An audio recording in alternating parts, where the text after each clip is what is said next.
Break नंतर एक महत्त्वाची बातमी। मनोज जरांगे पाटील यांच्यावर उपोषणाची वेळ येणार नाही असं मंत्री गिरीश महाजन यांनी म्हटलं आहे।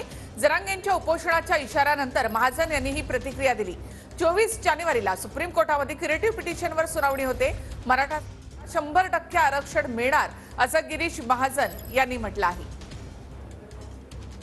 पाटलांनी 20 तारखेचा अल्टिमेटम दिलेला आहे, पण मी आपल्याला सांगू इच्छितो की मनोज जरांगे पाटलांवर ही वेळ त्या ठिकाणी बसायची येणारच नाही। मुंबईला येण्याची वेळ येणार नाही, कारण आपण आज बघितलं असेल की माननीय सर्वोच्च न्यायालयाने या ठिकाणी क्युरेटिव्ह पिटिशनवर निर्णय दिलेला आहे। म्हणजे त्यांनी आपल्याला एक विंडो ओपन केलेली आहे आणि ते आपल्याला 24 जानेवारीला ऐकून घेणार आहेत।